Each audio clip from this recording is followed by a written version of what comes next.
What is the difference between mediation and conflict resolution?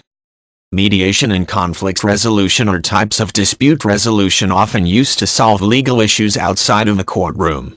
While conflict resolution is a broad term that may describe a variety of different alternative dispute resolution methods, mediation refers to a specific process in which a neutral third party helps two warring sides come to a resolution on their own.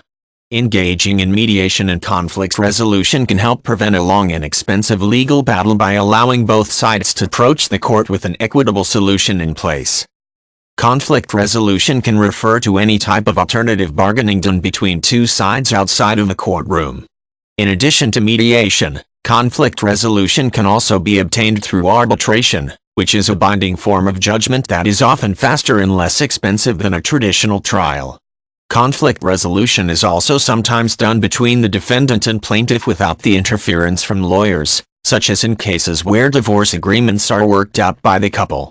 It can also be managed with the assistance of a counselor with training in conflicts management. Mediation involves a professional mediator, who may be available privately or through court services.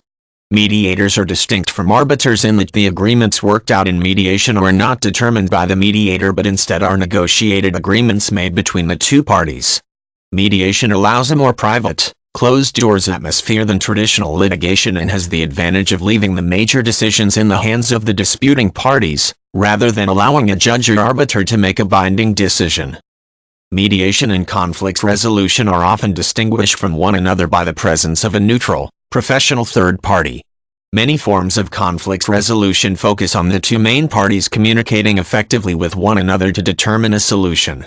While mediation and conflict resolution have the same goals, mediation can be preferable in situations where emotions are running high enough to cloud judgment, where one party feels threatened or intimidated by the other, or where trust levels between the two parties are low. A mediator can serve as a voice of reason and compromise in a potentially explosive situation, in addition to bringing legal knowledge that neither party may possess.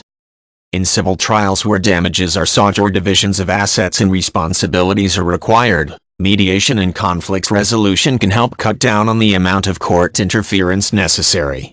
This can help cut down on court costs and the emotional stress caused by a long, contentious legal battle.